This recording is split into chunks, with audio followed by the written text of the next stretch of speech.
All right, good morning again, everybody. I'm Chris Karn, and I'm a volunteer with Elevate Rapid City, so welcome this morning. I'm excited to welcome you to the third Crackerbarrel of the 2022 legislative session. Again, Western Dakota Tech has generously welcomed us to use this great space for this forum.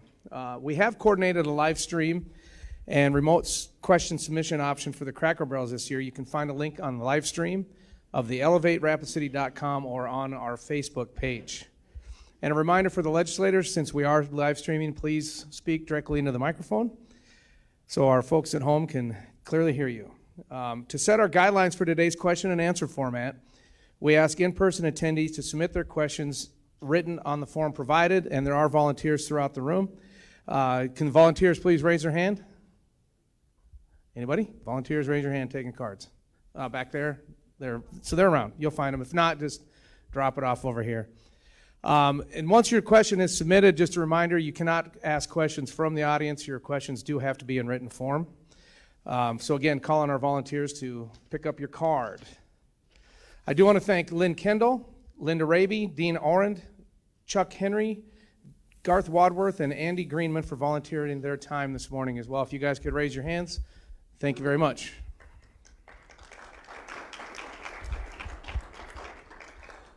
I get paid to be here. I don't volunteer, so thank you very much. Yeah. These written questions allow the moderator, me, to group similar questions so we can address more topics. You will see on the form that we ask for your name, but this is optional. However, when possible, we like to announce who has asked the question. We remind you to please write legibly, and only note cards with respectful questions will be read. To ensure we're able to cover as many audience questions as we can, we're asking that a maximum of 4 legislators address each question and that they keep their response to 2 to 3 minutes. And a reminder to our legislators that you get 1 comment, no rebuttal. So say what you need to say. Linda Raby, the hammer, is at the front room with the timer. Please lap up your remarks because she's going to knock you down today, legislators. She is not going to let you go long. Before we begin, I'd like to thank Western Dakota Tech and their team, again, for the use of this great facility and their help facilitating Crackerbarrels each year. And I now want to invite Dr. Bolman, the president of Western Dakota Tech, to come up and give us a few words. Dr. Bolman.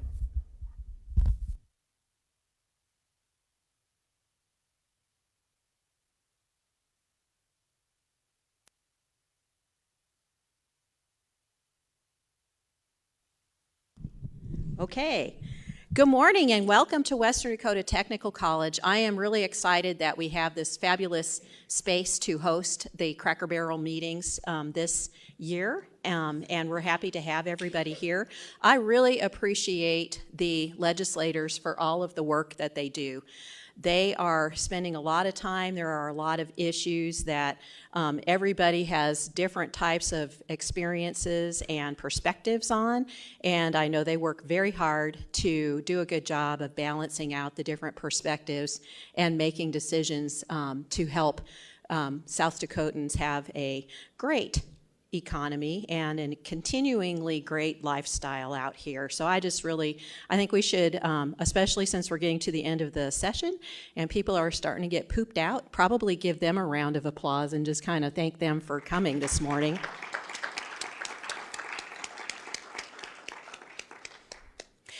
Western Dakota Tech has a couple of really cool things that are going on. We are in the top 30 colleges with the Bellwether 2-year college consortium. We got picked, we're in the top 10 for planning, governance, and finance because of the incredible support of the John T. Verkervich Foundation with getting our Success Center and our Success Coaches program kicked off 6 years ago.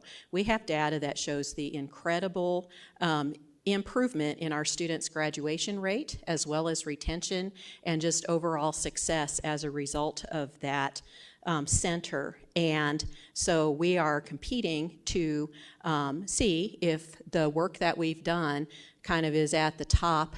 We know it's at the top nationally, but if we can win that first prize.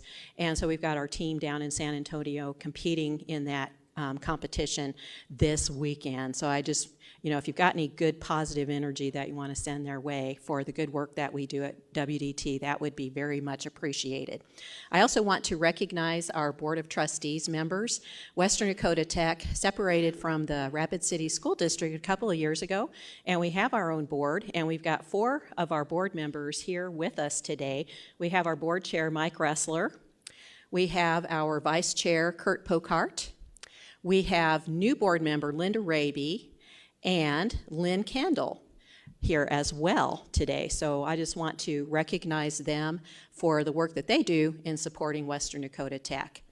Yeah. So let the fun begin. Thank you.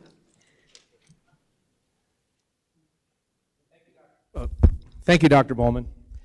In addition, we do have a number of current and former elected officials in the audience. If you could please stand and be recognized. All right, thank you, thank you.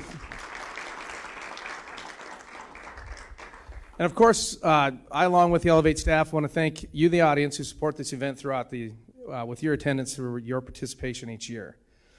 Now to introduce our legislative guests, but before I do, on behalf of the Rapid City Area Community and Elevate, I want to recognize them for their hard work and for the great state of South Dakota and for sharing a part of their Saturday. Although you had a round of applause just a minute ago, we'll do it again. So thank you for everything you guys do.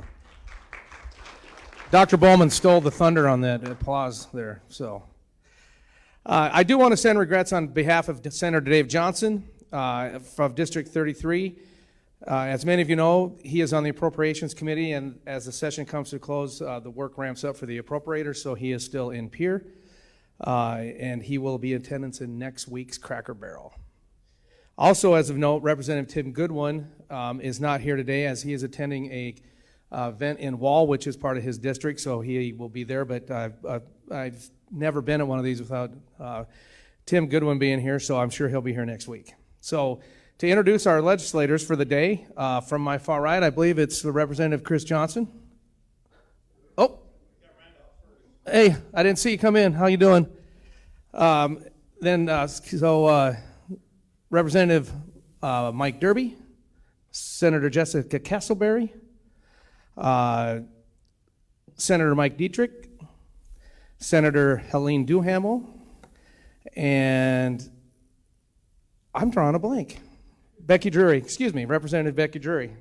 Hey, I got it. Just give me a second. It's still early.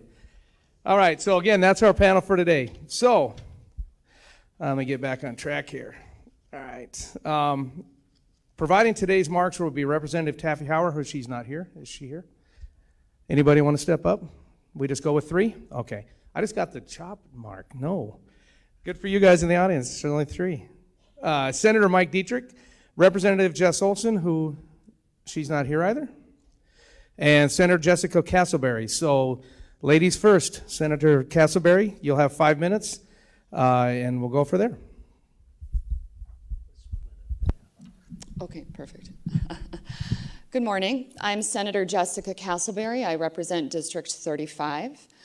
I have been trying to answer the question on what term I am currently serving, because I was appointed halfway through someone else's term. So when I'm running for re-election, am I running for re-election for my second full term, or am I a term and a half, or is it my third term? So I am extremely pleased to have the opportunity to serve District 35. It's my home district.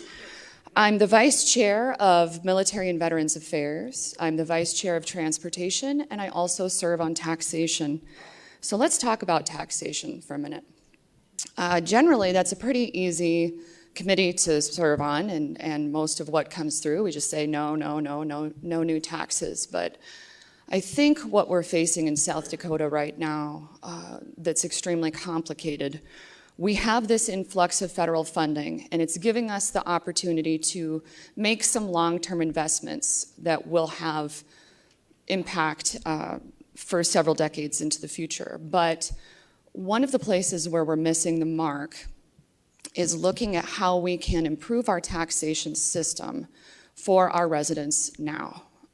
Everyone is anticipating receiving their new assessments on their properties on March 1st, and I think that a lot of our South Dakotans are going to be extremely frustrated and extremely upset that their taxes are going to be going up. And I think that that's something that we need to be taking more seriously, and that we cannot just have the same arguments over and over again of why we're not utilizing the funding that we have better. Instead, we're just looking at how we constantly need to be feeding more into the system. So I would really like to see that change, and I think that those conversations have to take place because otherwise we're risking the legislative branch just becoming another arm of the state departments. And so we have to legislate to represent the people. We cannot just rely on the advice of state departments that are presenting us with their budgets, and they have real needs. However, we also have to be able to protect our taxpayers. And even with this influx of funding that we have into the state right now, it just isn't at the top of the priority list, and I think that that's wrong. I think also, I have a few more minutes here, so I'll just visit about a few other things. Something that I think that we need to re-examine within what we're doing at the legislature is the power of the debate. If you ever listen in to some of our hearings, you'll hear a lot of times, well, this is a good bill. And everybody will nod their heads and say, yes, yeah, they said it was a good bill, so it's a good bill. But we also hear, oh, it's a bad bill.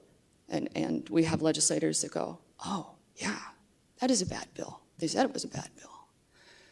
So we're losing that ability to really be able to analyze situations, to analyze different points of view, and to be able to articulate those points of view. And that's something that I think that we haven't only started to lose some of that aspect within the legislature, but I think that we're losing it within our school systems too.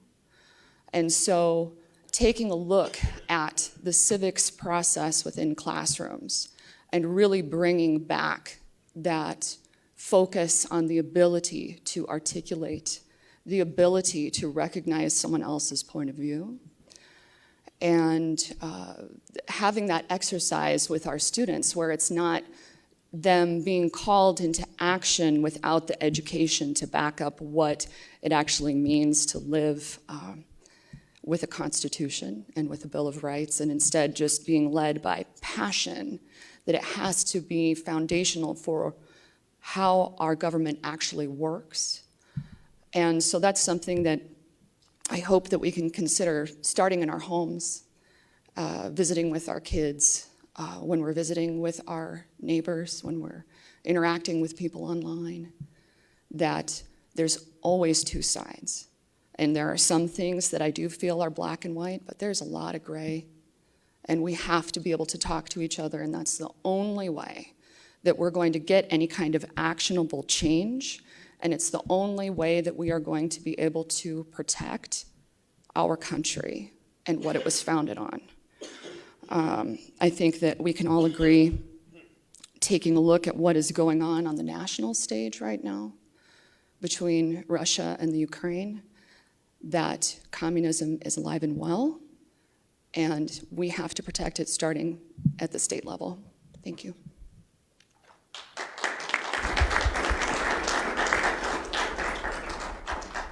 Thank you, Senator. And I would like to welcome Representative Jess Olson to the dais.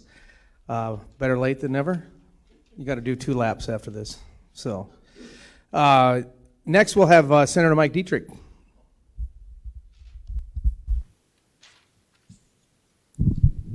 Good morning. I'm Mike Diedrich, lifetime resident of Rapid City, senator for District 34, and I'm on the Local Government Committee, Vice Chair, State Affairs Committee, Vice Chair, and the Judiciary Committee. We have, and those are all of our committees are hardworking, and so we heard Representative talk about the process and how things are good bills, bad bills, and so you're probably, a lot of us through the process, and a lot of people who have been supporting bills, passionately supporting bills, as you work through the process, you learn that it might have been, sound like the best bill ever, when you agreed to sign on, or you decided I can advocate that. And then as the hearings occur and the debate occurs and the information's made available, it reveals the chinks in the idea that maybe it doesn't align with good public policy, maybe it doesn't align with fiscal soundness or responsibility, maybe it doesn't align with collaborating with all the stakeholders who aren't lawmakers. I mean, if you try to run a bill and you don't have the people that affects be involved, you can't expect your bill to make very much traction in the legislature, because they will come and they will provide the input, and so they get delayed. But so what we think were great bills at some time end up being, whoa, I don't want to be on that bill. I need to help point out the bad things. And so as you see legislators kind of shift a little bit, that's a good thing. I mean, we have to be pragmatic. We have to be thoughtful. We should not be just driven by a cliche or something that's less than a firmly held value or principle. And I really respect all of us. We do that. We collaborate. We disagree sometimes, but we're still friends, and we still work as a group. We work for what is good for especially Western South Dakota and for the rest of the state. So it's a great process. I thank you guys. So you'll probably hear about lots of the attention-getting bills, the headline bills, and the action bills that are going on. And once they get to this point in the process, the scrutiny gets to be higher. So you hear a lot of bills from either side get killed. The Senate side probably kills a lot of House bills, because as the information and the debate occurs, the problems with them are revealed. And it goes the same way. Some of the Senate bills that go to the House side, and they sound like a great deal here. The House might have a different view, and a lot of those get killed. And we have a method to reconcile the differences between the House and the Senate, a process, but that doesn't always happen. And so if you have a bill that you're passionate about, and it does get parked or sent to the 41st day, which is basically tabled, don't be too downtrodden, because a lot of these things are important, and they take time. Sometimes it takes 2, 3, 4 years to get what's a really good idea, complicated idea, in the right format, so you don't have unintended consequences or things like that. But other than the really high headline things, I just want you to know, at least on the Senate side, here are just some of the things that we've been working on in this last week, which has been a very busy week. Interesting things, not necessarily it might not even be meat and potatoes. Quiet zones. We've created an appropriation to allow for quiet zones. That's railway zones. So, for example, downtown Rapid City, the train goes through right behind the hotels, right through downtown. The crossings aren't that safe, and they're noisy at all hours of day or night. There is a program with some matching money that the state has enabled the communities, the first-class communities, to apply for and engage in, and it's using barriers that are the big good barriers, so cars cannot go through, pedestrians can't go through, and the train won't have to blow its whistle for the safety reason. And so that's a nice thing to do downtown for tourism. Of course, the water appropriation stuff, $600 million out there to do infrastructure, and $60 million to deal with the iron pipes, the corroded pipes, the bad failing water systems in many towns. There are some communities where it may not be a good investment. You might only have 100 people there, and it'd cost $200,000 to fix their pipes. There might have to be another option for those. But overall, it's good for the infrastructure. We can use it out in West River. The National Guard has been strongly supported. There's been good facilities. Readiness Center out in Sioux Falls. There's a facility in Rapid. It's highly respected, the National Guard, and highly supported. Firefighter training. Some money put aside for firefighter training. Two different methods. One creates a training program, gets 2 more of these transportable fire burn trailers that they can take around and train. It's for all of the volunteer firefighters throughout the whole state to stay trained. And when you look at how much we are helped in our area as well as out on the plains with the volunteer fire departments, this makes nothing but good sense. And we are looking at also out here for Rapid, the DOT is putting up a storage facility out there by the highway where their offices are now to protect the equipment that they have. We've got housing, marijuana, plenty of other things we're ready to talk about if you want. Thank you. Thank you. My name is Becky Drury, District is 32. And yes, I am in support of that. And I know the teachers are looking forward to it. We do have the funding this year to be able to do that. The key is once we distribute that money down, we can't put it directly in a teacher's pocket. It has to go through the administrative system. And we just hope that with our strong encouragement that that's where it goes. So yes, I am in support of that. Thank you.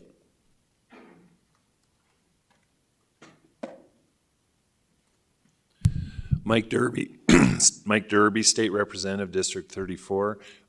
Yes, thank you. Mike Diedrich, District 34, the other Mike D. Yes, 6% for education is good. It's going to be, if they put in their salaries, it's going to be built into the base. In our discussions with the school district, and I think all of us have been part of these conversations, and Representative Dury and I were looking at a bill earlier of how do we also provide a mechanism to make sure that the support staff that the teachers need is available, is fairly compensated, that we can recruit those people. Because if our teachers are too busy doing things that someone else could do at a different job classification, they could spend more time having better outcomes with the children. And so that's not part of the 6%, but it is something that we are all considering. How do we address that issue? Okay, thank you. And there were a number of questions on that, so if yours wasn't specifically read, there was, like I said, there was a number on that. So thank you for that question. As sort of a follow-up to that, the next one would be, do you support increasing technical colleges' faculty pay to match pay in their fields? Is that from you, Dr. Bolman? No name.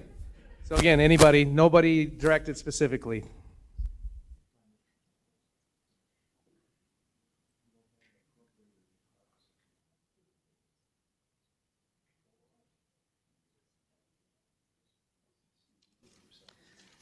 Jessica Castleberry, District 35. As I mentioned, I'm definitely in favor of trying to be very fiscally conservative. However, we do know that it is a challenge for our technical colleges to be competitive when they're hiring based on what their wage base is right now. So I would say that that is something that definitely needs to be examined.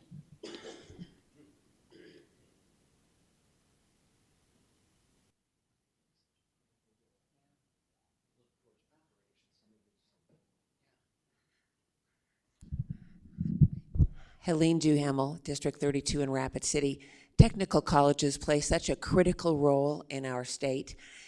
Much of the appropriations, I'm not sure anything is earmarked towards salaries, but so much of the earmarks this year, so much of what we're working on are improvements to technical colleges across the state. So we are working and focusing on that area. I'm not sure about salaries, though.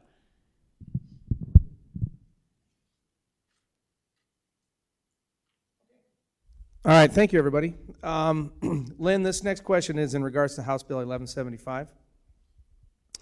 And the question is from Andy Ainsley, and it is for Representative Mike Derby. What happened to the proposal to build a trail between the Mickelson Trail and Mount Rushmore? This is, again, House Bill 1175. Good morning, Mike Derby, State Representative, District 34. Thank you for the question, Andy. And well, actually, there is a pun intended on this. It's been a long and windy trail here. This is a bill that I introduced in the last session. It's to create an extension of the Mickelson Trail from Hill City to Mount Rushmore. And it does go through Forest Service land, Norbeck Wildlife Preserve, through the Mount Rushmore Memorial property. And so this last year spent quite a bit of time, organized a meeting with the U.S. Forest Service, the Mount Rushmore Superintendent, and the Secretary of Game Fish and Parks. The key component that we're waiting for is we have alternative routes, and this is a game changer for tourism. I honestly believe that. The Mickelson Trail is a huge jewel, and to be able to have it go to Mount Rushmore would be absolutely awesome experience. But we've been waiting for the environmental impact study, and it's been a slow process, quite honestly, with the U.S. Forest Service.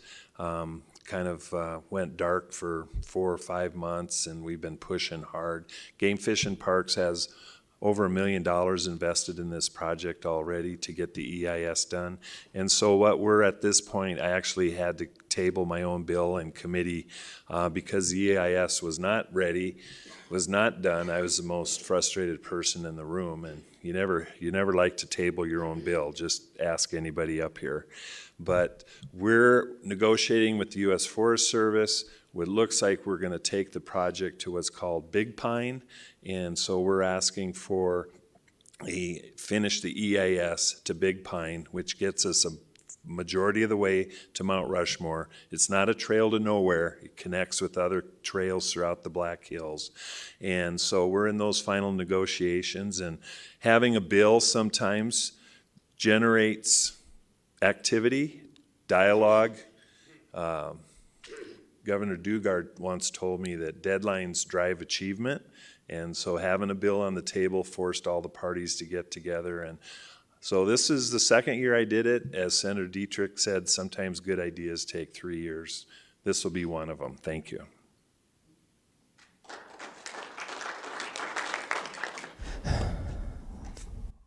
Thank you, Representative Derby. I apologize, I don't know all the committee assignments, so this question is directed at members of the Senate, House, Military, and Veterans Committee. Is anybody here on that committee today? Okay. Representative Jury. So this is an online question from Carly Healy. What can be done at the state level to address the suicide problem at Ellsworth Air Force Base? In 2019, I attended a funeral of another Ellsworth airman lost to suicide. How can we foster mission readiness by reducing the suicide rate at the installation?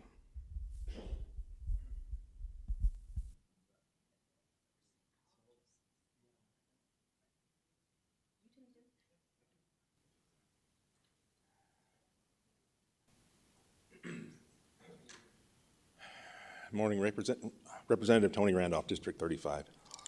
And I apologize, I thought you said Senate is what I thought you said, but it was both, so. No, it's Senate and House. Okay. Yeah, you're good.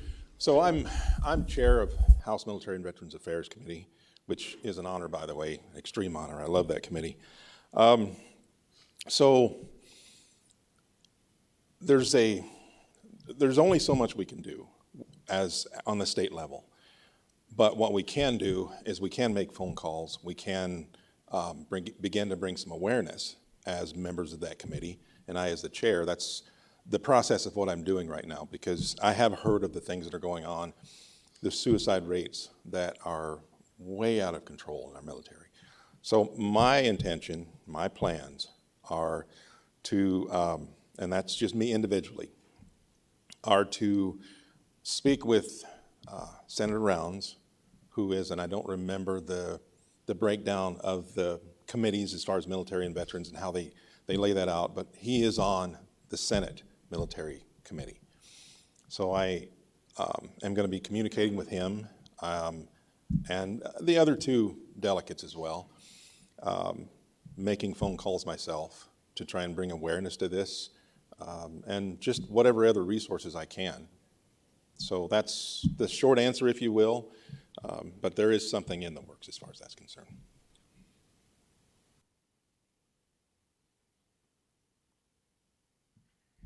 Helene Duhamel, District 32 in Rapid City. When I think of mental health, we have a problem. We've been a desert in western South Dakota.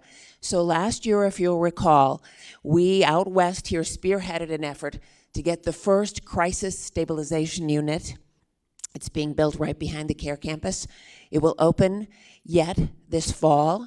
It's the first, was recognized. The governor in her budget address asked for 3 more. So these are regional facilities that can certainly help those at Ellsworth Air Force Base, any of our military community, but also suicide disproportionately affects our Native American community. So this is a resource to help people. We also have the 211 helpline, that's the suicide line. So there are resources available, and we've put money into both to try to help with this problem. Thank you.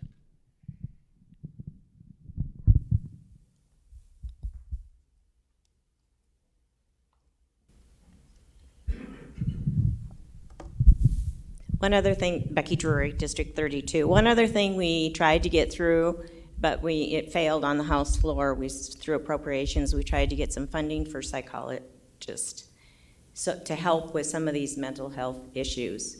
But it failed on the House floor, but as been said before, first you don't succeed, try again, and I think that'd be helpful to every community, and that would include our military. Thank you. Mike Diedrich, District 34. This is, suicide is an issue throughout all demographics in society. And about 5 years ago, Pine Ridge had the highest rate of suicide for minors, for children under 18. And it's common throughout the state and throughout the region, and now with post-COVID, there's other depression factors out there. And the government, the state, and the legislators are doing what they can, but it's really important that everybody in the community be engaged and look and get some of the information on suicide and look for the signs and be there to reach out, be there to intervene if you can, be there to refer, because we can all help with this, and it's really sad. And so I would encourage you to not only hope that we as a government do something, but I think what we can do as friends and neighbors can make a major impact there too. Okay, thank you, Representatives of Randolph and Drury and Senators Duhamel Diedrich, for your responses to that question. All right, we will move on to, again, there's a number of questions that have been submitted, so if yours isn't read directly, I apologize for that, but there's a number in regards to this. And again, this is in regards to recreational marijuana. The people of South Dakota voted for recreational and medical marijuana, Senate Bills 3 and 20. Why are these desires being fought against when a majority of the states support these measures? It would provide revenue and help with physical and mental health and reduce illicit drugs and incarceration.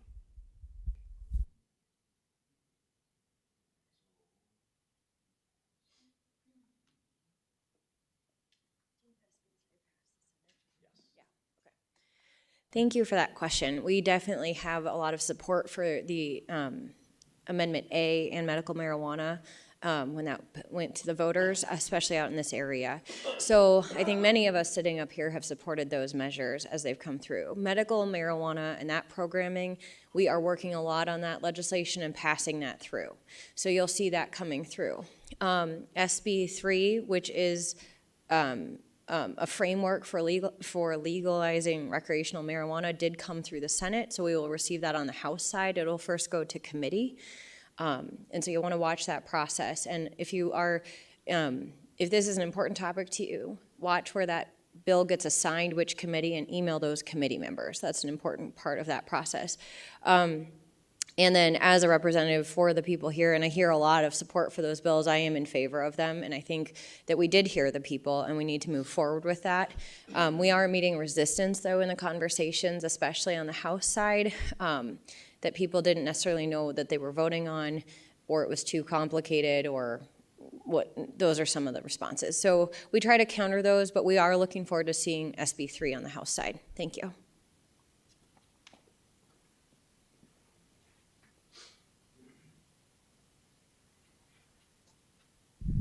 Jessica Castleberry, District 35. I'll just say briefly that SB 3 passed by one vote in the Senate. It was very, very close. I am proud to say that I did vote yes, and you know, those times when you think about whether or not your vote matters. And it's not that I am a proponent of recreational marijuana. I never have been. I think that we take on a lot of risks with that, but it is about respecting the will of the voters. 63.5% of the people in District 35 did vote in favor of Amendment A. So that was something that I felt if I am truly representing my district, then I need to represent their voice. So.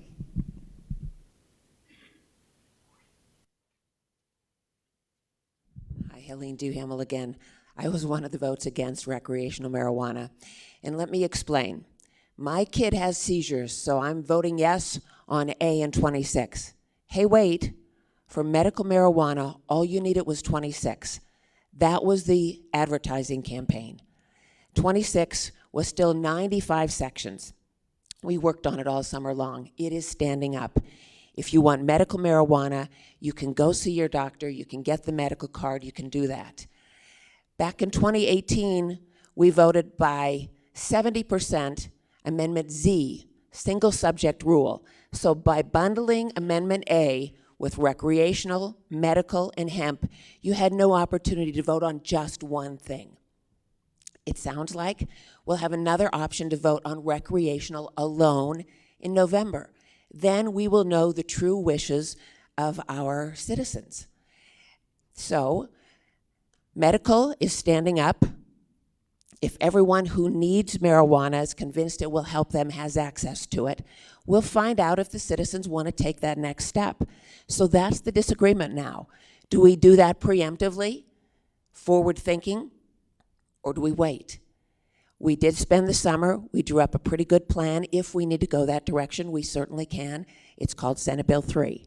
So that's kind of the situation. I hope that helps.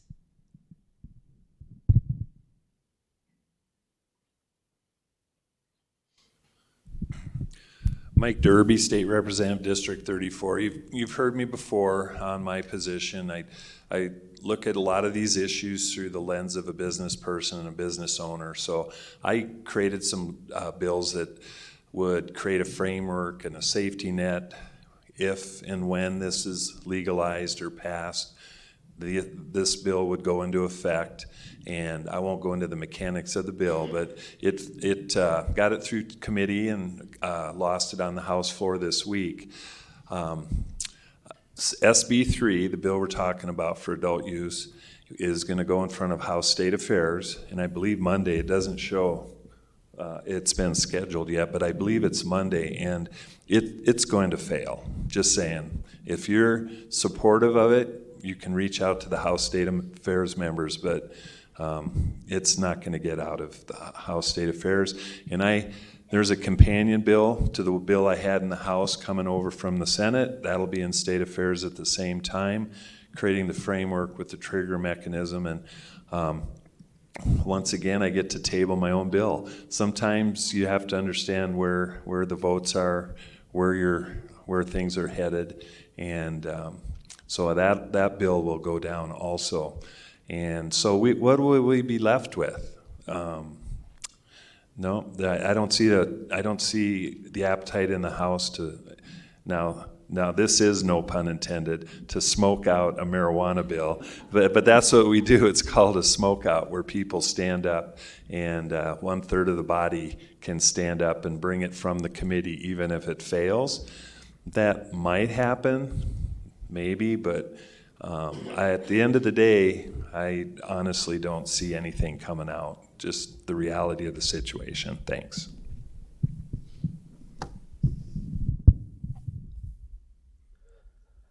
Okay, thank you. We'll move on to the next question. Is from Mike Ressler. And the question is, while there are no bills for it this year, would any of you be willing to support or even champion future legislation that would freeze property tax valuations for retirement age people on their primary home? I do believe, Senator Castleberry, you did sponsor some legislation, so maybe go from there.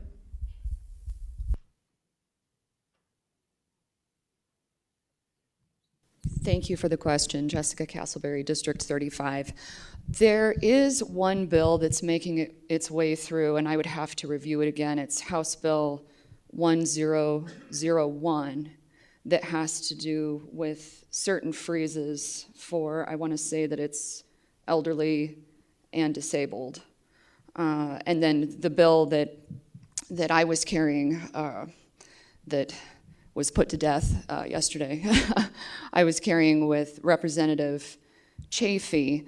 And if there's anybody that understands the complexities of property tax, it is Representative Chafee. And he had put a tremendous amount of work into that bill.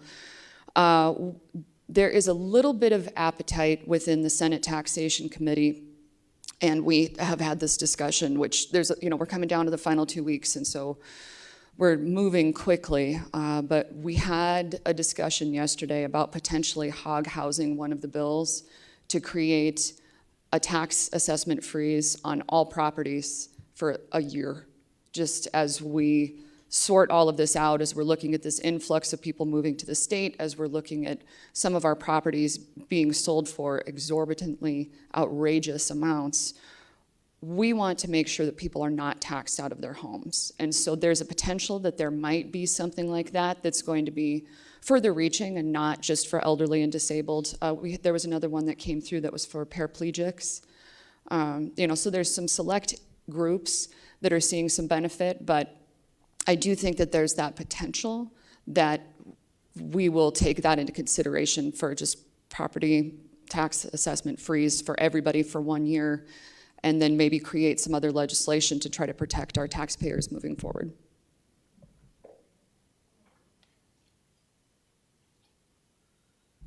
I'm the prime Senate sponsor for the elderly and disabled freeze, but all we're really doing is that statute already exists. It's just that the dollars is for 65 years and older who are eligible to get a property tax freeze. The only thing we are doing is raising the level of income. That floor for being eligible to get that freeze hasn't been changed for like 20 years, and so we've moved it up to more contemporary times, which will help more people, but it still doesn't go far enough to do a lot of the things that we'd like to do to help with that situation. But it's a step in the right direction.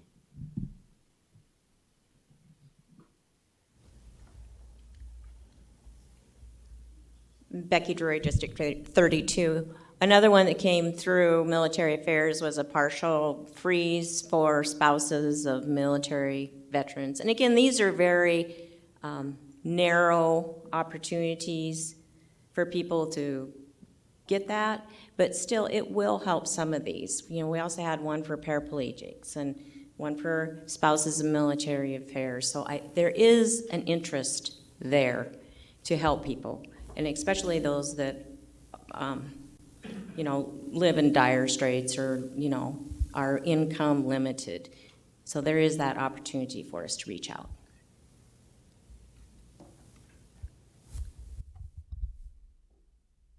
Okay. This next question is not regarding any bill at this time, but the question is, communities and schools throughout the state continue to struggle with issues that stem from juvenile justice. There's a proposal to refer this topic for summer study. Is that enough? And can you please talk about the summer study process? So kind of two questions. There's a proposal to refer this topic for summer study. Is that enough? And then could somebody please talk about the summer study process? Summer school, as some of us never wanted to do. Summer school, detention. I'm familiar with all those terms from my childhood. This is a great topic that needs a lot of discussion and debate. And not only that, but it needs the analysis and the search for solutions. And so we do have a bill, and it was Senator Duhamel and I both have been involved in this process, and I don't remember if it was judiciary or state affairs. So we have a bill where the juvenile justice plan was put into place in 2017, I believe, and there are problems with the school district and the way some of those kids are being handled. Since we don't have the Star Academy anymore, the state has to send people out of state on certain cases. There's just a lot of unintended consequences and things that have happened because of recent, meaning in the last 4 years, events that have occurred. So there's a lot of stakeholders, and we want them to get together along with us and figure out what are the problems, what are the solutions, what in the current law is doing its job, and what should we save, and what in the current law should be eliminated or modified. And the bill currently states the bill is a repealer of that entire Juvenile Justice Act, but it's a deferred repeal.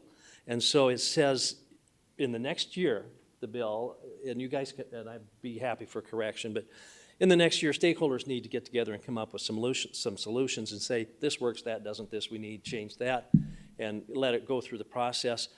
If that happens, then we'll have a replacement. But the bill says if we have to have a replacement, otherwise everything's going to be repealed. So it's really the leverage, the pressure to force the stakeholders to get together in some genuine, not turf protection, but kid protection types of discussions. And there's more to come. Helene Duhamel, Rapid City. This is a tough one. A couple of years ago, the Rapid City School Superintendent met with us and said, we got a problem. We got a problem with disruptive kids. They're in the school system, and we're nowhere to send them out. It's in school or out of school suspension. It's not working. So we've known this has been a problem for a while. So this does repeal that juvenile justice reform that we did. Most of us don't think that all should go out the window. But it forces a summer study this year, and nothing would be repealed until July of 23. So even next session, we could come back and say, make some tweaks or say we made a mistake. This is an odd one where you're forcing somebody to come to the table and make decisions. We have already heard from schools that potentially that requirement that keeps kids in school till 18 is part of the problem. We might have to move that back to 16. When you have kids in school that don't want to be in school, that can create a lot of havoc for those that want to be. So we really have to take some time to study it. We need educators at the table, along with the judicial system, along with law enforcement, all parties at the table, and really sit down and what's working and what needs to be tweaked. And we intend to do that this summer.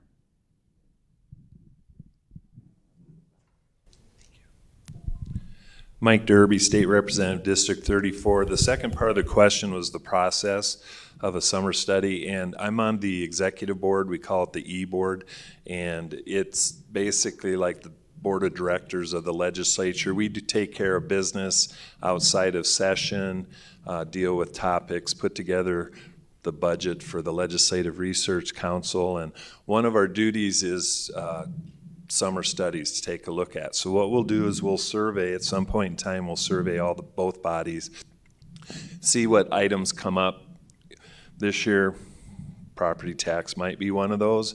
But last year, so we surveyed the members in the E-board, we'll vote on it, we'll rank them, we'll vote on it, and we'll pick out a couple big ones, and then put that forth. This last summer, cannabis was a big summer study topic. Housing was a big topic. I think there was one other, and then we'll set the committees. We'll select the committees, ask people who wants to serve on those committees, put those together, put together the schedule, and then hold meetings and hearings throughout the summer. And then that committee has the option of putting forth some draft bills and legislation. This cannabis came out with a number of those, and they started in the Senate, and then some of the housing is working through the House and the Senate. So yes, there is quite a process, and you get to decide as a legislator if you want to serve on that committee. So it's kind of a volunteer scenario, and it's a good process. It works well. Thank you.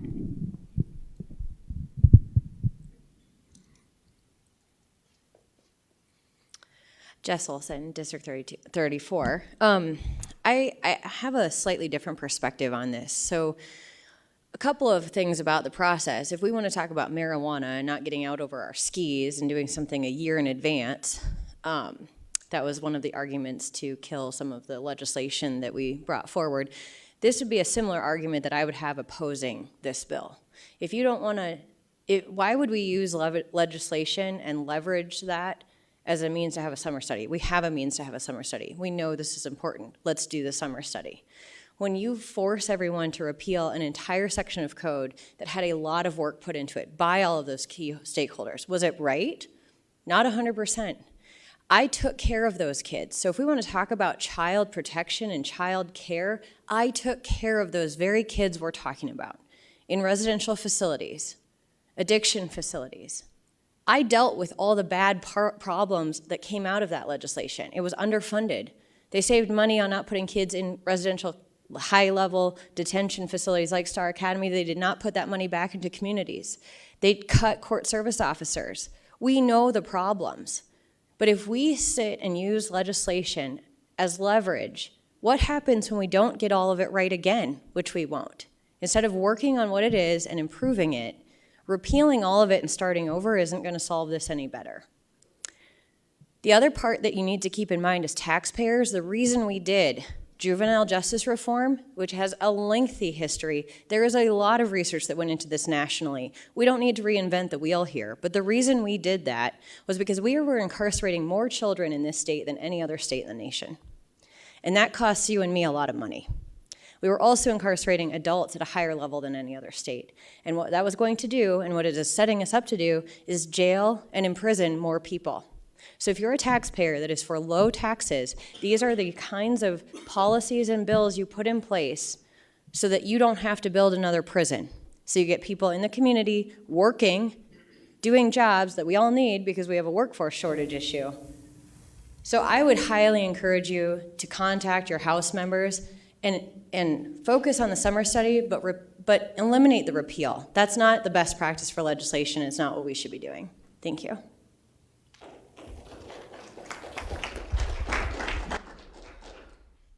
Okay, thank you for those comments. The next is, again, not about a specific bill. It's about, the question is, what do legislators think about Amendment C? This constitutional amendment, if passed, does two things. One, any ballot measure that increases taxes or fees will need 60% majority. And two, any ballot measure requiring legislature to spend more than $10 million in the first 5 years needs a 60% majority as well.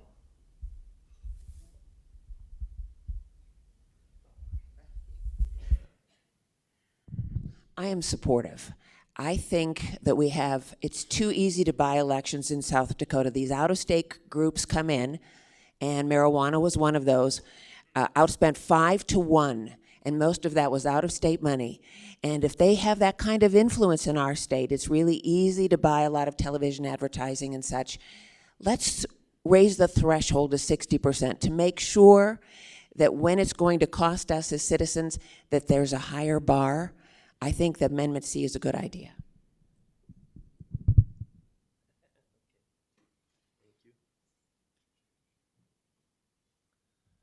Mike Diedrich, District 34, Senate. There's another side to that issue too, in the sense of fairness. South Dakota is a populist state, and we've taken pride in that. Our ability to initiate or refer measures or constitutional amendments has been something that is a great piece of South Dakota history.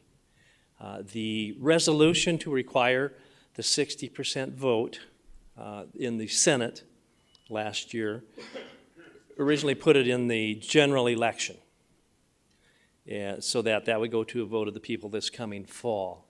The rules were suspended, and the date was changed to put it in the primary election.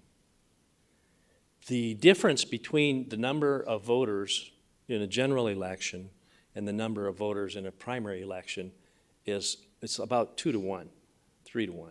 The primary elections, and I don't have these numbers memorized, but generally the primary elections have about a 27-25% voter turnout, and the general election is probably typically 3 times more than that. And so that moved it into, interestingly, it moved the authority to require 60%, a supermajority to pass a measure, but it was intentionally moved into an election where the turnout is the smallest, at least of statewide type elections. Not nearly as small as school board, which we'd like to see that increase too. But and so it's like, let's have a super minority be able to pass an initiative that requires a super majority to do anything in the future in that area. So that process is a little problematic to me. I voted for the 60%, to put it to the people at 60%, but I supported it for the general election. I did not support it for the primary. So it has a big impact. I mean, we could still amend the Constitution with 50% vote, but if you have an initiated measure that has some kind of budget attachment over 10 years, 50 million maybe total, over 5 years, 50 million over 5 years, would require the 60%. And so that's, that's okay, but I think we should all have an opportunity to vote on that amendment, not just those who have a reason to show up in the primary.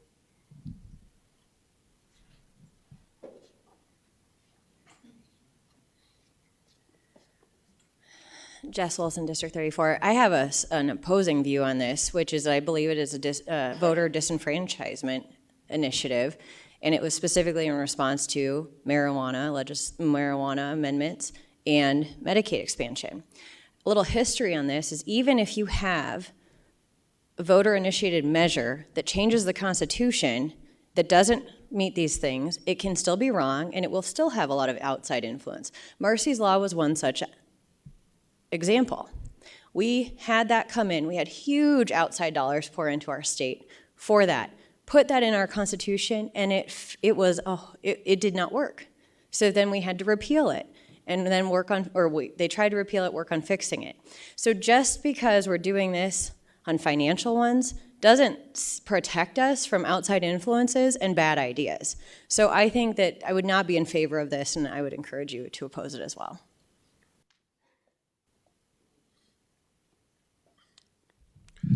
Good morning, Chris Johnson, District 32. I'm in favor of it, and it's simply because, if for no other reason, that it puts it in line with how things are in our bodies in the legislature. Anytime we vote to increase or to apply an appropriation within a bill, we require a supermajority in the legislature. And the reason for that is obvious. It takes an extra amount of thought and concurrence when it comes to spending. Our state is a very prudent state when it comes to taxes. We're very proud of that. We're very proud of practicing restraint in our state. And as taxpayers, we all want to be represented properly within our legislature. And I think that it's appropriate if we bring bills through the initiated measure process or the amendment process. I would be in favor of a 60% threshold on everything. It just is prudent and proper. Thank you. Thank you. We've had some, we've had some great questions this morning. Just want to ask you to continue to submit some your great questions. We still have some time left this morning. We have a few questions here, and if we don't get enough questions, Mike Derby brought a slideshow of his summer vacation last year that we'll have to watch. So please ask some more questions. The next question we have is from Mary Jane Childs, and she is with the South Dakota Retired Education Association. Last year, the legislature approved a reduction in the minimum cost of living for South Dakota retirement system beneficiaries to 0%. Given the increase in South Dakota retirement system investment returns and the rate of inflation, will you be willing to consider raising the 3.5% maximum cap in South Dakota retirement system cost of living increases in the next legislative session in 2023?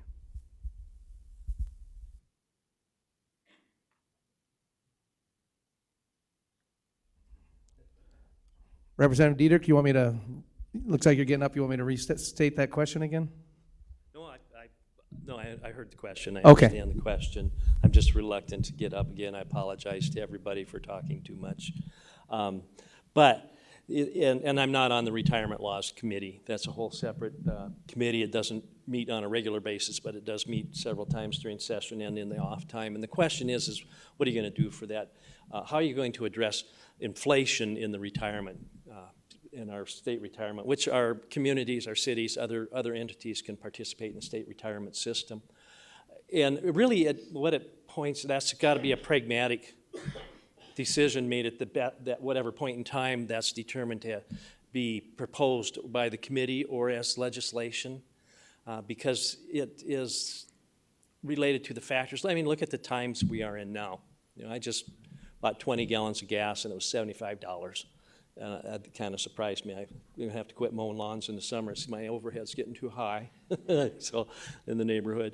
But we look at the inflation, we look at what's going on in the world, we look at all the federal dollars that are being shot through the fire hose into our communities and into our states.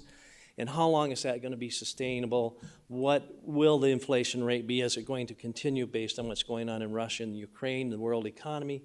And so overall, I guess my only point is I'm not really responsive so much to the question, but the answer is it's going to depend on the economic conditions and best information known at the time that proposal comes before the Retirement Laws Committee or is proposed by a legislator. But I think we all have to be pragmatic, and yes, if inflation is out of hand and if there are adequate revenues to make that available, and our South Dakota retirement system has done very well with their investments, yes, I think it'd be appropriate to give that very serious consideration, and I think it would receive that, but it depends on what's going on in the world at that moment in time. We can't commit now, unless anybody's got a crystal ball.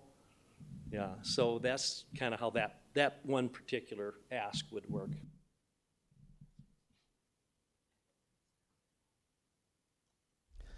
Thank you. Okay. There's two parts to the next question, so I'm just going to do the first part in Lennett's Senate Bill 159. What is the status of Senate Bill 159? This bill exempts any person suffering from a severe mental illness from capital punishment.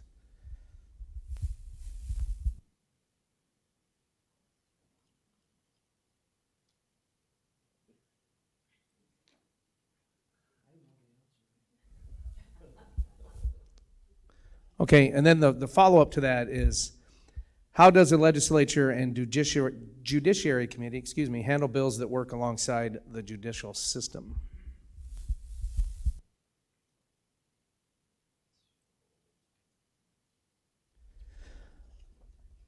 Okay, so the first question, just to go back through that, what is the status of Senate Bill 159?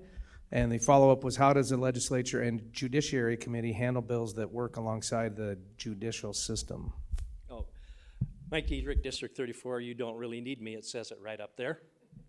We did pass it out of Senate Judiciary, and it got over across the Senate floor, and now it's on the House side. It'll be in their Judiciary, and it was an exemption for persons who have psychosis level, and it's defined in the statute that it's a higher level than just by reason of mental illness. It's not necessarily a defense, but it does keep them from having the death penalty imposed on them if they commit a capital crime when they're in that state. And it's not a state that you can, it's a chronic state that you are diagnosed with that and treated for that, and that psychosis may take over and you may do an act that you have no idea of right or wrong, or that you're even doing it. If you have all that documentation and it's documented by the medical profession that that's what happened, and if you can convince a jury and a judge that's what would happen, that particular person would not, the death penalty would not be an option in the sentencing of that person if they were found guilty. Otherwise, though, if they can't prove that, it is an option.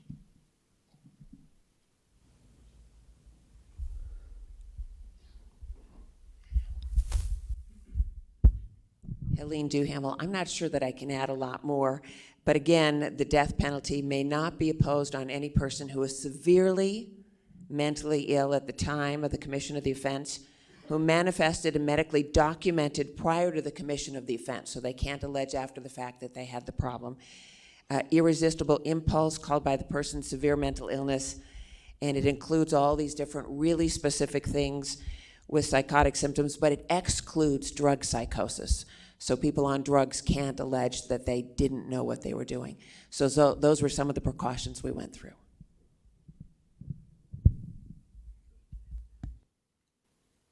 Chris Johnson, District 32, if you would repeat the second part of that question again, I don't think that was answered yet.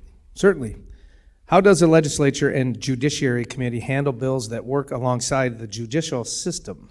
Well, I mean, it's a fair question, but the way this works is when a bill gets submitted, it comes to the speaker's desk in the House and the equivalent in the Senate, and that person assigns the bill to the committee that he believes or she believes is most appropriate to address that bill. Now, if it goes to a committee that ends up being one that maybe is over their skis or out of their realm in any way, they can always refer it to another committee, such as State Affairs. If it's a very consequential bill, very divisive kind of issue, then they generally will go to State Affairs. If it involves money, generally it'll get deferred to appropriations. But there's a process in place by how that works, and the speaker decides which committee is most appropriate and most equipped to handle that. If it's a business question, it goes to Commerce usually. So that's how that process works, and I think it works very well for most issues. I don't know beyond that how I could answer that. Thank you, Representative Johnson. Okay. Mike and Mike. Mike Derby, State Representative, District 34. Just to follow up to that, in the process, we're in the 7th week. This just came out of the Senate. I was just approached this week on the House floor about this bill, and it involves two very important topics, the death penalty and mental illness in one bill. So up until this week, I hadn't read it, listened to it, and just starting to formulate thoughts and opinions. Of course, you have some core beliefs that mix in with that, and it's just been posted to House Judiciary, and so those of us in the House haven't really processed this to the extent we will in the next week or so. Thank you.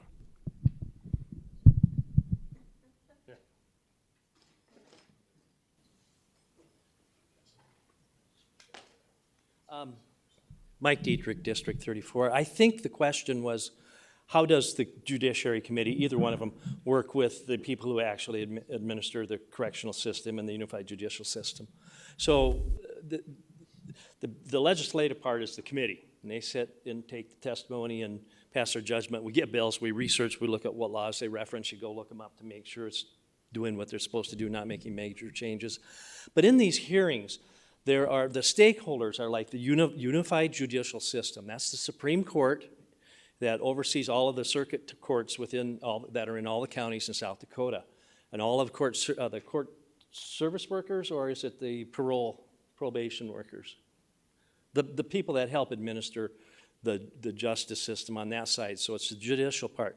We have the AG's office comes in with their information. We have the County Sheriff's Association that comes in with their information. We have the correctional system and the Secretary of Corrections who comes in and talks about how it impacts them. We have law enforcement on multiple levels that come in. Then we also have on the social health side, the social sciences side, people that come in, like the people who are concerned about the behavioral health issues or other issues, the rehab people, the transitional facility people. There's a lot of organizations that exist either legally, professionally funded, or citizen interest groups to ensure that they have a voice in the discussion that we constantly have over the operation of our correctional system and our judicial system. And all those voices are heard.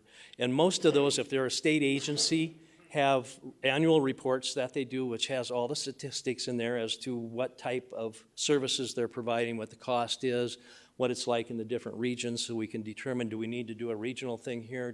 Is this more localized? And so the answer to the question is all of the stakeholders, at least in the Judiciary Committee process, work very closely together, because we all have the same interest in mind. We want it to be effective. We want it to be a deterrent. We want it to be rehabilitative and fair for South Dakotans. So that's how the process works as far as information and decision making. Thank you, Senator. Representative Randolph, did you want to follow up?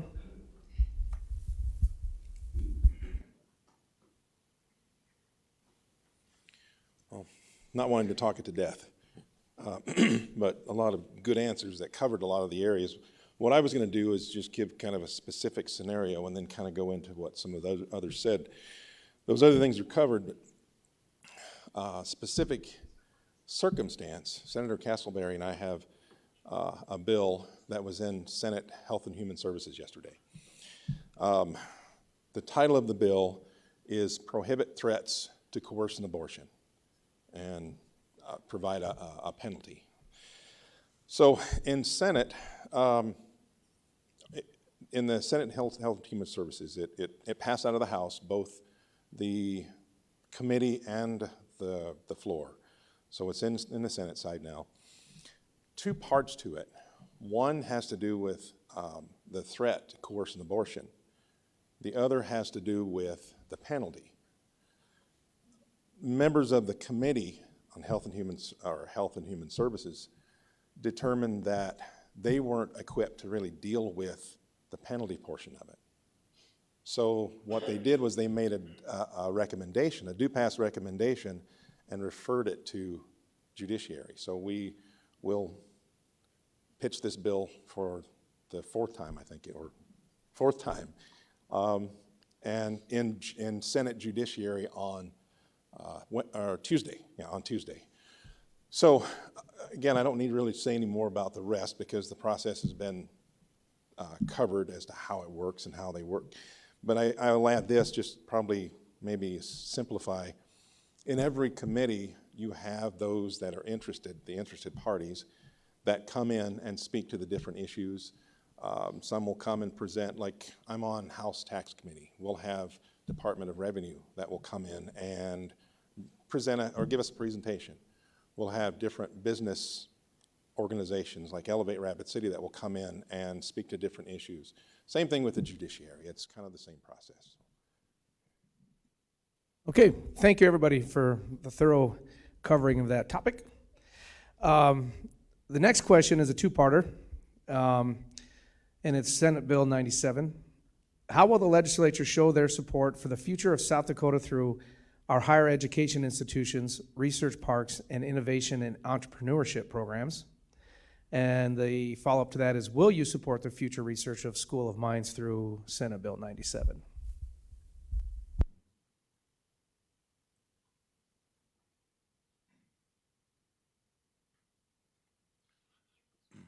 Mike Derby, State Representative, District 34.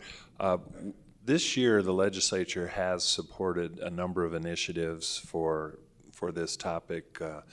We just sent some money out for the Discovery, I believe it's called Discovery Center in Sioux Falls. We've supported cybersecurity initiatives. These are bricks and mortar projects. So Senate Bill 97 is the Ascent building on the School of Mines campus, correct?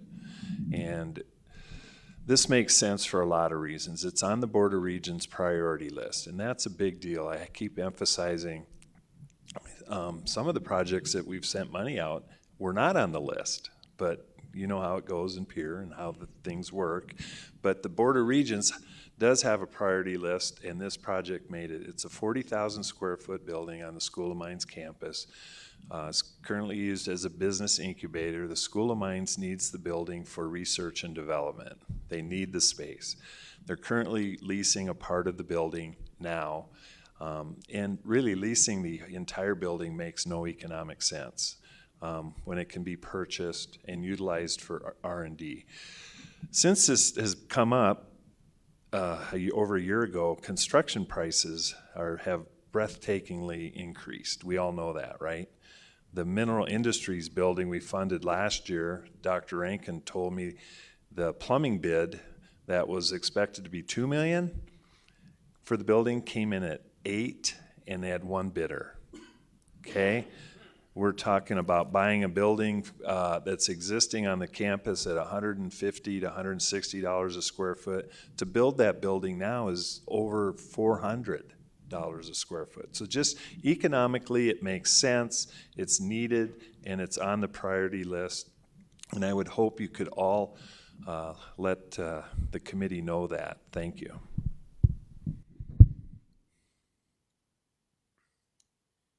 Chris Johnson, District 32 again. I fully support this. Last year, I brought the equivalent of this bill in the House to joint appropriations, And the biggest objection that joint appropriations had at that time was that it wasn't on the Board of Regents priority list.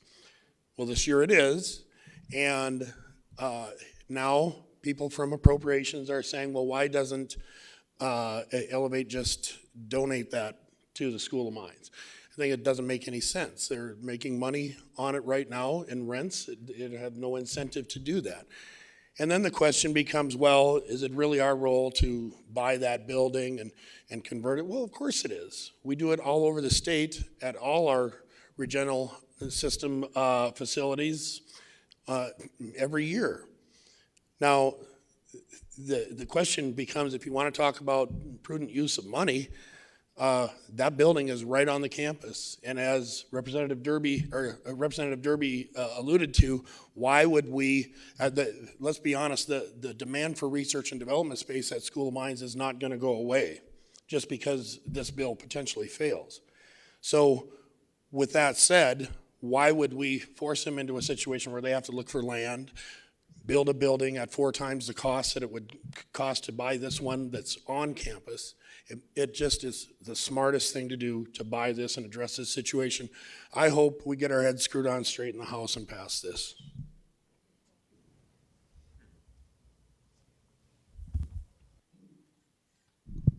So sometimes things just happen. I was wandering the halls the other day and I happened to walk by Senate appropriations and voila, they were talking about this. So the room was packed, had to stand at the doorway to listen. But there is a lot of support for this. But you also have to remember that there still is a faction in Pierre, East River, West River. So if you support this comes up for appropriations on the House side Thursday morning. Reach out to your appropriators and reach out to your House people to try to get some support for them to attend that meeting. They can call in remotely.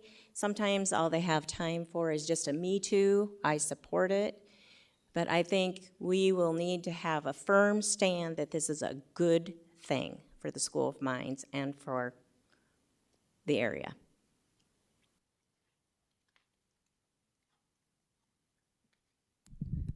Jessica Castleberry, District 35. Just very briefly, I would echo some of what Representative Drury said.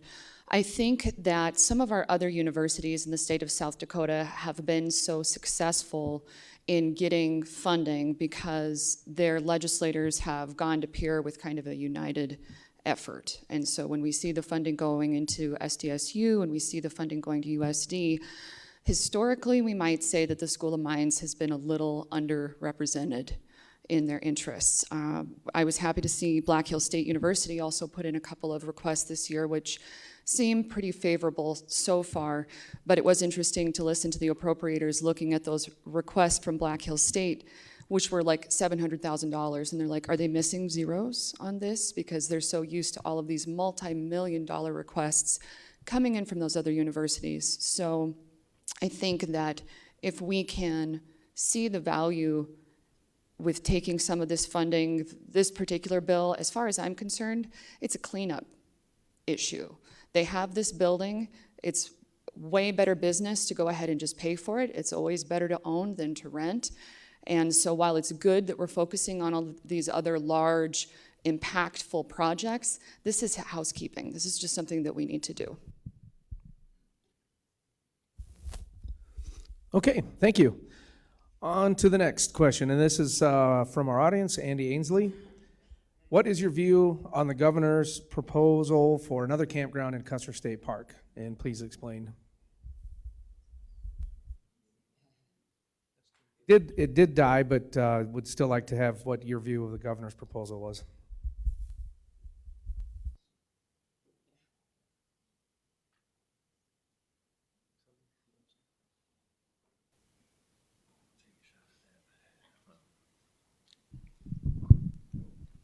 Mike Derby, State Representative, District 34.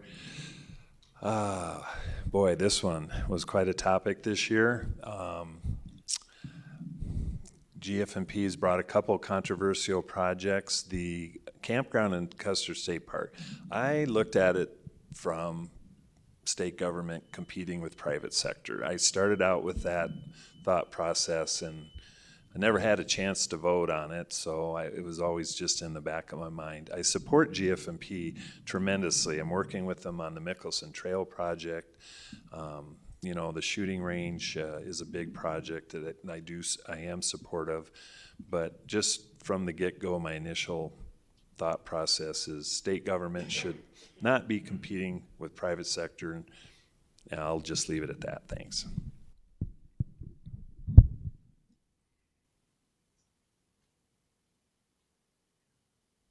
Okay. This next question is from an online submission, and it's for the members of the Senate State Affairs Committee, and it's SCR 604. Members of the Senate Affairs Committee, can you explain your vote for SCR 604, which celebrates the LGBTQ and Two-Spirit community?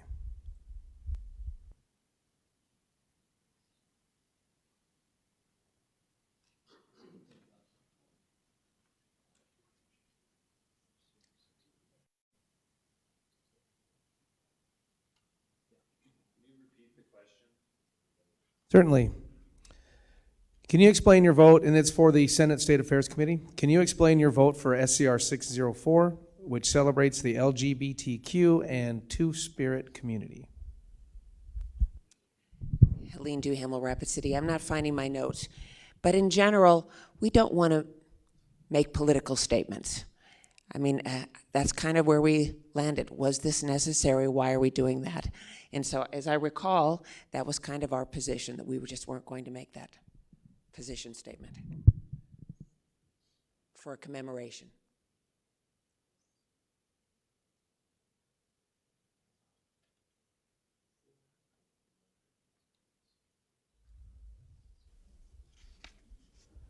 Okay. We'll take a brief pause while Anna comes up with another question. She's got it. Well, no, we should come up here with another question, not come up with a question. Okay.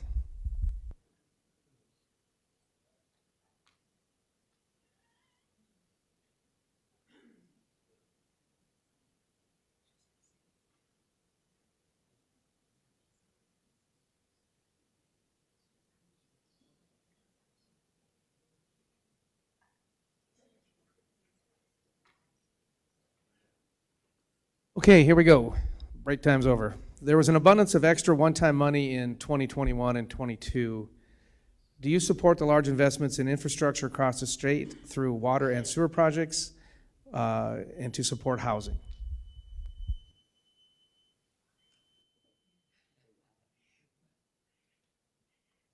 Helene Duhamel, Rapid City.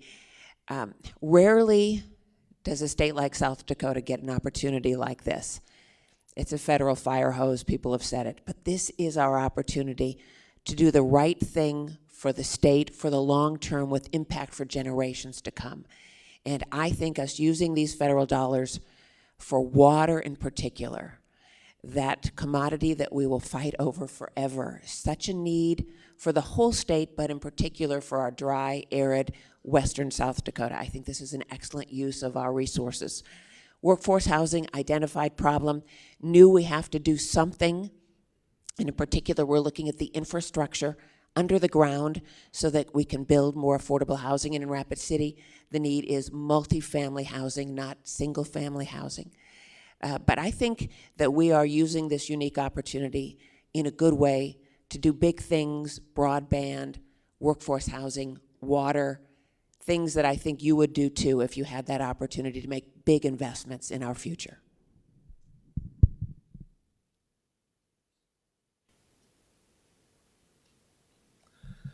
Mike Diedrich, District 34. The dollars that are being used for these programs are predominantly probably 80 of 90, sometimes in some cases 100%, the federal dollars that came in, and those dollars are restricted to those specific uses. And so the water one, that's all we can use that federal money for is the water side of it to deal with water infrastructure. And it's the same with only a quarter, actually, of the housing. Housing is right now Senate Bill 53. The housing bill, workforce housing bill, is setting aside $200 million, $100 million to be utilized by the Housing Opportunity Fund in the state, which is a revolving loan fund. And that would, the revolving loan fund would make it more sustainable and more perpetual, invest now, plus future generations can have access to that capital. The other side of it would go, the other $100 million would go into the Governor's Office of Economic Development for housing infrastructure related to economic development activities as determined by the GOED board, which there's a board of, a statewide board that oversees those decisions. And that bill is designed to be leveraged 3 times over to equal ultimately $600 million because one side is the loan, the other side is the grant. And on both cases, though, the local governments are required really to endorse the project and put some money into it to help leverage it, and the developer has to match those funds as well. So it's not just a total handout, it's an investment in the future. Although the grant side, the fully federal dollars all have to be out and they can't have any repayment. If the state recovers, if the state has repaid any of these federal funds that are earmarked for grants, then there's not only do the dollars have to go back to the federal government, but there's a penalty for that as well. The house on the water side, that's a $600 million project for infrastructure. It's all done by the state water board, and there are several projects that are already in there. So it's projects like related to infrastructure. On the eastern part of the state, we've had all that flooding in the past years. There's some breach dams, some culverts, there's some drainage issues that would be addressed by that. It would address multiple different issues across the state with the goal of sustaining, really the goal is to provide and sustain a good clean water process, and then also on the backside, the wastewater treatment processes also qualify. So it's, as we go forward, and this is primarily driven by federal funds, and so we don't have many choices other than to make programs that make sense for South Dakota. But as we go through all of this, we look at making investments that are good for South Dakota and for future generations. And so how do we keep our kids, how do we educate our kids and keep them in South Dakota? Well, to do that, we're working on in the Judicial System and making good improvements there and more training available. They will need housing, so this housing infrastructure will help, and it will help not only us keep South Dakota kids here, but also attract economic development to whatever level, whatever community may want to or not want to do that. When we do the housing, that's critical to us too, especially the water from the river over here in the long run. Yeah, but all of those things are to provide a good quality of life in South Dakota in the way that the local communities determine they want to apply those resources. Chris Johnson, District 32. I would just add to this that we need to pay attention and focus on the fact that these are one-time dollars. And being that they're one-time dollars, there's 2 P words that we need to focus on from there: projects or programs. The governor has made it very clear, and I support her on this, that one-time dollars are there to fund projects. Some people on the conservative side of things are against even projects. I'm not. Let's backfill. Let's do some of the things that one-time dollars are designed to do. Let's build radio towers. Let's fix dams. Let's build buildings that need to be built. But when it comes to programs, I'm absolutely against the use of one-time dollars to do things that start a program or do something that begs to start a program, such as the revolving door fund. One-time dollars are not meant to put into subsidized housing projects, if you call it a project, that just beg to be refunded once it's done. So steer very clear from anything that's going to end up in the G bill in our ongoing expenses with a new program. It's not what the use is for. So that's my thought. Thank you.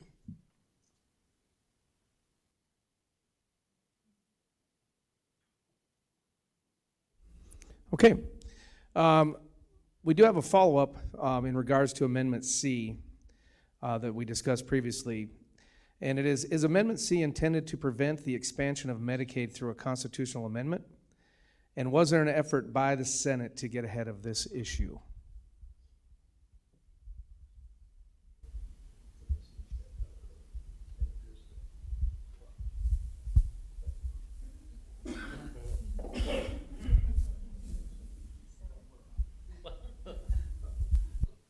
So this, Mike Diedrich, District 34, that's, it's all a matter of opinion and how you look at and analyze the process that it went through in the strategic moves. And so I think that it was related to, as one of the former speakers mentioned, the marijuana issues and the potential Medicaid expansion issue. And so those are a couple that have a cost to the state, and they both have revenue to the state as well.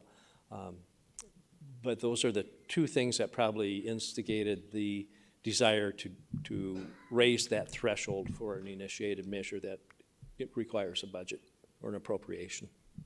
So yeah, I think it was. Yes, yes.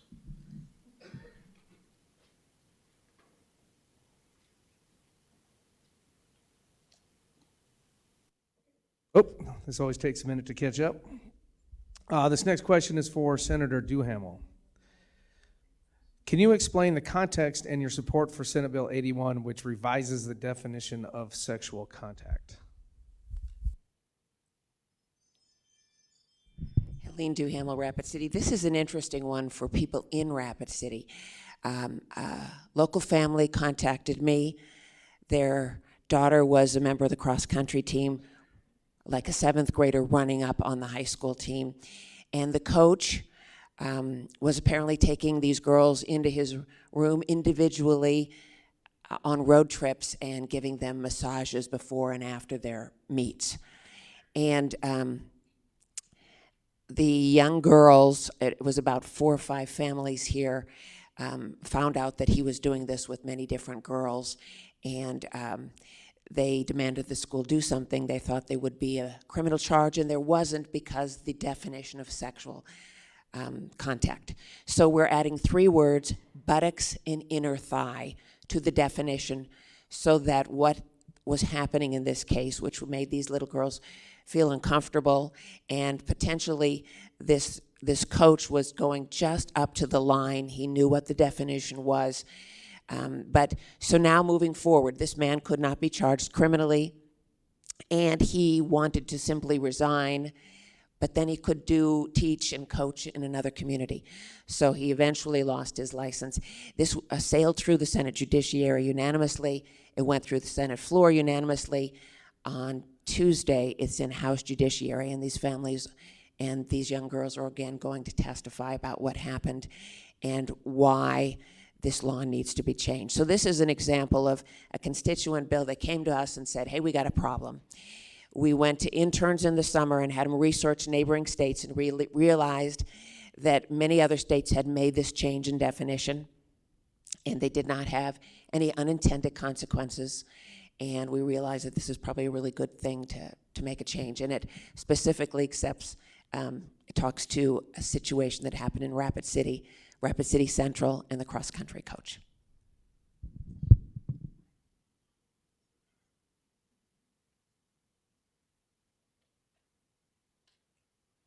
Okay. Well, it appears that we are out of questions for the day.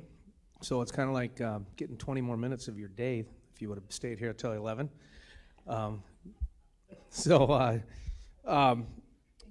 Yeah, so we'll wrap things up early today. I don't want to answer any questions. That's not my job, Mike. Okay, please go ahead. Is that okay? I'm getting the grimace from Anna that it may not be allowed. You guys have a sidebar real quick.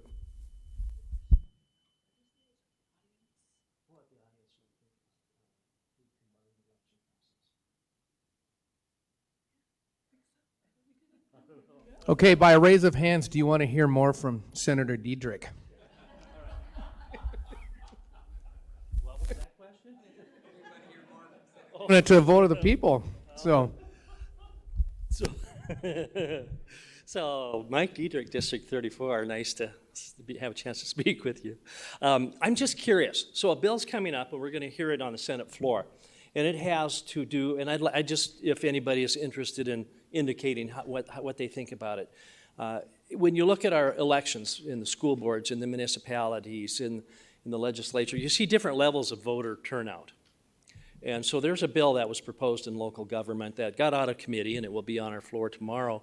And what it does is it directs the counties and the schools and the cities to consolidate their elections on either the first Tuesday or the first Tuesday after the first Monday in June, or the first Tuesday after the first Monday in November. So it's our primary or general elections. And so the concept is we get a higher voter turnout if the elections are combined, because people will be coming and they'll be able to vote in all those elections on one day. The county auditors have concern because it's complicated. There's multiple votes. Your legislative district might have one school district here and a different one there. And so there's complications with it. The proposed law allows a year, it's delayed implementation to allow the auditors to determine how to do it. But was just kind of curious, because the concept of, would it be acceptable, does it make good sense to combine the elections in an effort to get better voter turnout, or would that make it too complicated for not only the auditors and confusing for the voters at the same time? And so I'm really curious in your opinion. I would like to have a show of hands on one or the other, or not at all. I mean, you can talk to me afterwards too.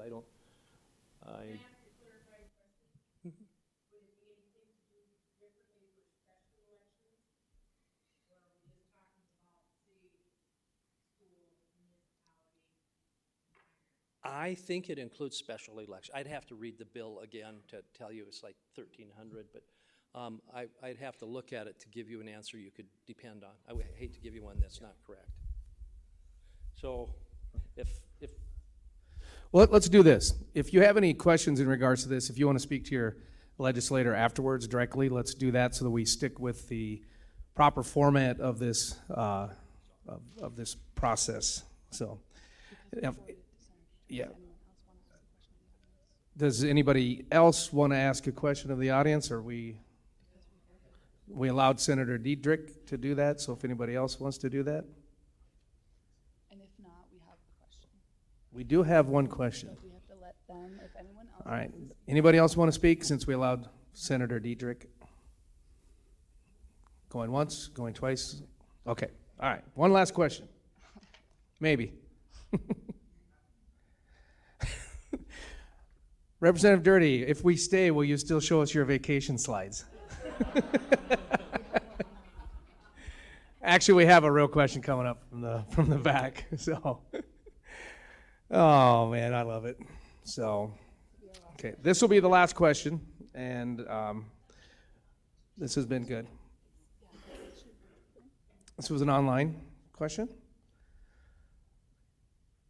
With so much, Lynn probably already knows, with so much opposition by landowners to Senate Bill 175, shouldn't we go back to the drawing board? Yeah, this is the shooting range bill. In Meade County, right across the line.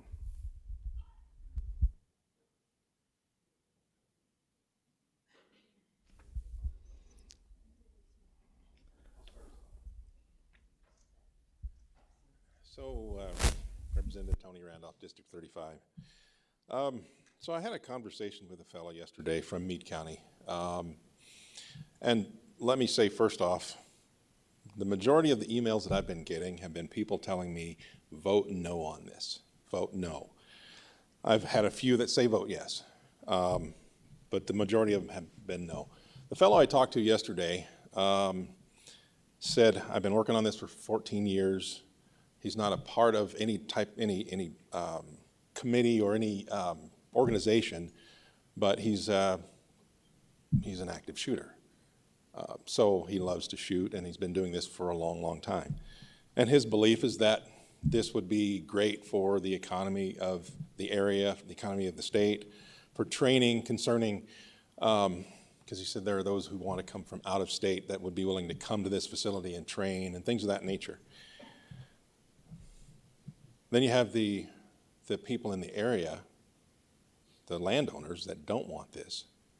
And this is so I do, and this is what I said to him. I said, I think we should keep going back to the table to talk. Because the way I understand this is Game Fish and Parks is doing this, period. It's not one of those things where there's conversation, it's gonna go on forever. They're gonna do this. The process is there, it's gonna happen. So what they've been trying to do is get these folks on board before they do it, and it kind of creates a more smooth ride. Now, they're not on board, and they have their reasons, and it's their community. I said, much like out in Rapid Valley, there's, I think it's Apple Valley, or anyway, it's a development. They're working on TIF out there. The TIF is, it's urban residential. Okay, well, if anybody knows the valley is pretty spread out. People live in the valley for the reasons they live in it, because they don't want to live in the city. They don't, like it a little more relaxed. They like to have a little more space. Urban residential is, talks about building apartment buildings or compact, what's the word I'm looking for? Basically, you can build the houses closer together, okay? Well, the people out in the valley that I've talked to, the majority, don't want that. They're not necessarily opposed to another subdivision of houses, just they don't want that tight compact because of what it could potentially do and how it Mr. Moderator, just point of order, I appreciate the representative talking about that, but could we stick to the topic? Yes. Yeah. Okay, well, I'm out of time anyway, so, but if I could, if I could, I've never had a point of order brought at a forum. That's the first time. So, anyway, the point I guess I'm getting to is that is the neighborhood, the area, similar to that. That's theirs. And so the change is significant to them, and they need to be heard. If we're going to ignore that, then I think it's similar. It's not this, but it's similar to the idea of a, goodness, I'm losing my words today, eminent domain. It's not eminent domain, okay? Recognize that. Okay, I'm sorry to do this, but we have, your time is, and we have Okay, another fair speaker. enough. Thank you. Becky Drury, I'm going to quick pop in here, District 32. I did talk to Secretary Roebling the other day, and he says, I really am. I'm reaching out to those landowners. I really am. For all of us, it's always not in my backyard. They don't want anything in their backyard. But there's also, near this, another 400 acres that has been sold for a housing development. And that's going to impact that road that they have concerns on. There's been concerns with Rainbow Bible Ranch, and I understand that. My kids went there when they were little, and they loved it. But I think some of the concerns that are being brought up are emotional, and that's okay, because we all have a vested interest. But for right now, I'm going to support this gun range, because I think that they are doing their due diligence to do it, and to do it right, and to do it safe. And I think if we're safe about it, we're doing it correctly, and we are working with the landowners in the area, and the neighbors, and trying to be a good neighbor. That's what it's about.